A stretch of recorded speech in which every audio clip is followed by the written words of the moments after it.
नमस्कार, lead India publishers association में आपका स्वागत है। मैं हूं डॉक्टर तरुणा एस गौड़। झारखंड के आईडीपीआर ने और वहां के पुलिस अधीक्षक ने एक नोटिस जारी किया है जिसमें अवैध यूट्यूब चैनल्स का जिक्र है और ऐसे पत्रकारों का, सो कॉल्ड पत्रकारों का जिक्र है जो कि सरकारी कामकाज में बाधा डालते हैं और भ्रामक न्यूज चलाते हैं। उनके लिए साफ साफ इंस्ट्रक्शन है कि अब उनके खिलाफ कार्रवाई होगी।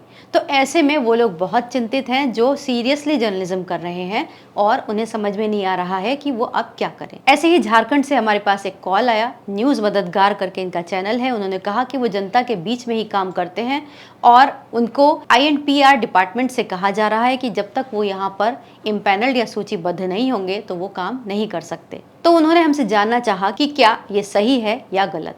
तो इसका उत्तर ये है कि जितने भी यूट्यूब चैनल्स हैं इसमें 3 चीज़ें मेन है। आपको ऐसे समझना चाहिए, जो ये लेटर है, ये लेटर तो सही है, कोई ये फर्जी लेटर नहीं है।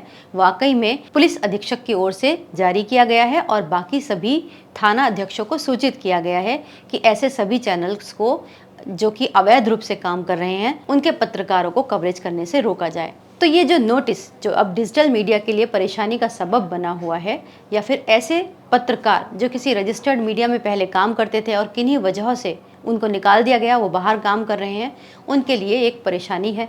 तो इस नोटिस के अंदर कुछ चीज़ें हैं, वही आपका जवाब भी बनेगी।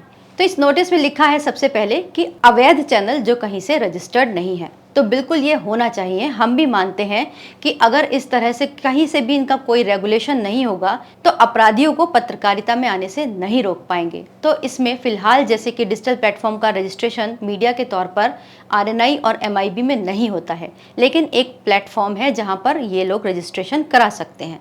तो वो है MSME, उद्योग आधार। तो आप यहाँ पर सबसे पहले अपने चैनल का उद्योग आधार में रजिस्ट्रेशन करवाइए। उसका बाकायदा एक सरकारी सर्टिफिकेट होता है जो इस बात को प्रमाणित करता है कि आप वहां पर एक कंपनी, प्रोप्राइटर या फर्म की तरह रजिस्टर्ड हैं, अवैध नहीं है, जो कि खबरों को देने का काम कर सकते हैं। तो इस नाते आप अपना ये काम कर रहे हैं। दूसरा, उन्होंने कहा कि वो पत्रकार होने के नाम पर सरकारी कामों में बाधा डालते हैं, विधि व्यवस्था यानी कि कानून को बिगाड़ते हैं, शांति को बिगाड़ते हैं। तो ऐसा काम अगर कोई भी रिपोर्टर कर रहा हो, चाहे वो रजिस्टर्ड मीडिया का हो, तो उसे तत्काल प्रभाव से बंद ही कर देना चाहिए, जेल में डाल देना चाहिए। लेकिन जो लोग शांति के साथ काम कर रहे हैं, जनता की आवाज़ उठाने की कोशिश कर रहे हैं, उनके ऊपर इस तरह की चीज़ें नहीं थोपी जानी चाहिए। दूसरा जो पॉइंट उन्होंने कहा है, उन्होंने कहा इनका कहीं भी कोई रजिस्टर्ड कार्यालय नहीं है। तो फिर ऐसे में तो आप बता सकते हैं कि आपका MSME रजिस्ट्रेशन का पता कौन सा है और वहां पर आपने अपने ऑफिस को खोलना भी चाहिए ताकि कोई भी आपके दफ्तर में आके आपसे मुलाकात भी कर सके। इसके अलावा एक और इम्पॉर्टेंट चीज़ है जो आप लोगों के लिए है, वो है IT रूल 2021।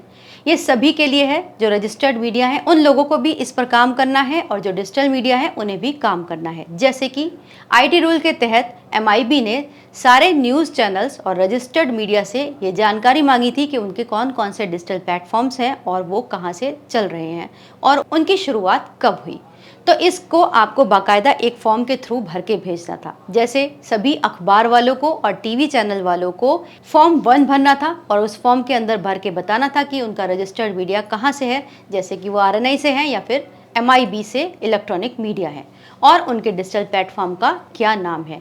उनके लिए ये मजबूरी नहीं है कि उन्हें MSME में रजिस्ट्रेशन कराना ज़रूरी है। वो सिंपल अपने अखबार का नाम, उसके बारे में डिटेल्स देंगे और उसके शुरुआत के बारे में बताएंगे। इसी तरह डिजिटल प्लेटफॉर्म्स को बताना था कि वो MSME में कब रजिस्टर्ड हुए, उन्होंने अपना न्यूज़ पोर्टल या फिर न्यूज़ चैनल कब शुरू हुआ। तो ये दोनों ही मीडिया को ये काम करना है, चाहे वो रजिस्टर्ड मीडिया हो चाहे डिजिटल मीडिया हो।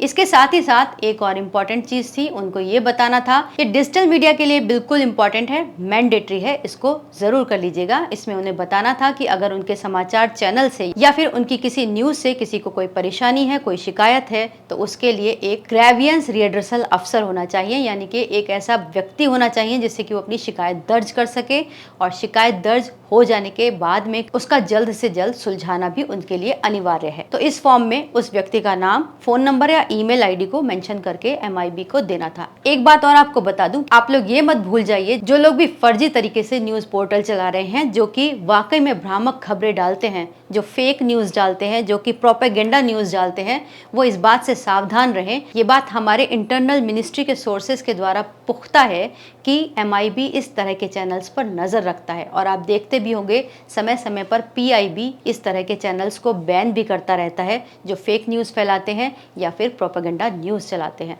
तो इस तरह की कोई भी चीज़ करेंगे तो जाहिर सी बात है परेशानी होगी ही, लीगल कंप्लायंसेस उनको देखनी ही पड़ेंगी। लेकिन जो लोग गंभीर पत्रकारिता कर रहे हैं उनको डरने की आवश्यकता नहीं है। अगर इतने पर भी प्रॉब्लम है तो आप लीड इंडिया के साथ मीडिया टाई अप कर सकते हैं।